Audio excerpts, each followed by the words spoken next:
Donc Sébastien Tina, j'ai 38 ans, je suis originaire de Lorraine, dans l'Est de la France. Mon père est un jeune bébé immigré italien qui est venu en France à l'âge de 3 ans avec ses 10 frères et sœurs.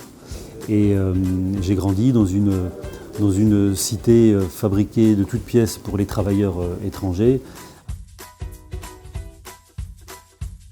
Le sport m'a beaucoup guidé, mais assez vite, et je crois même peut-être dès le début, compte tenu sans doute de mon histoire familiale, j'avais la préoccupation de trouver un job et un bon job pour peut-être ne plus être dans les difficultés matérielles que quand on est peut-être comme mes parents immigrés ou ouvriers des années 70, 80 ou 90, même si j'encouragerai toujours tout le monde à vivre ses passions d'enfant ou d'adolescent à 100% parce que c'est naturellement ce qui construit un être humain.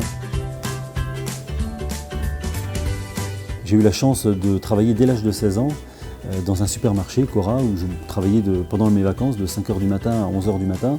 Et donc j'ai un peu pris le goût au commerce, j'ai un peu pris le goût à l'effort du travail, à se lever tôt et à travailler et à avoir à la fin du mois la récompense de son travail. Donc j'ai fait un bac plus 2 en sport, ce qu'on appelle l'UFR STAPS, et une licence et une maîtrise en management et gestion des entreprises.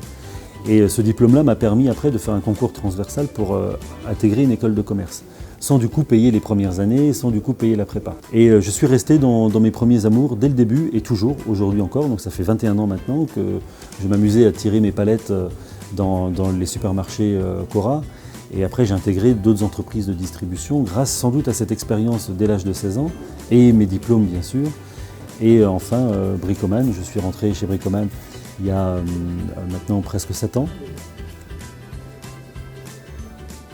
Si j'ai un conseil à vous donner sur des clés de réussite, c'est assurément de faire ce que l'on croit personnellement comme étant utile aujourd'hui, à l'instant T et maintenant. Surtout de le faire pour quelqu'un d'autre ou de le faire à travers le rêve de quelqu'un d'autre, ça ne sert absolument à rien. Moi je suis persuadé que chaque être humain sur Terre a une spécificité, une aptitude, a quelque chose à apporter et il suffit de le trouver et on le trouve forcément auprès de soi. Donc peu importe la passion qu'on a, aujourd'hui je pense qu'on est dans un monde qui tolère vraiment des richesses artistiques, intellectuelles ou sportives et chacun est capable d'apporter quelque chose et à chaque être humain que moi j'ai pu rencontrer, j'ai découvert quelque chose de fantastique de ce point de vue-là et parfois quand au fond de soi-même on ne le voit pas, c'est parfois au travers des yeux de quelqu'un d'autre qu'on est capable de le voir. Donc croire en l'autre, c'est aussi croire un petit peu en soi et c'est le seul conseil que je pourrais donner à quelqu'un aujourd'hui.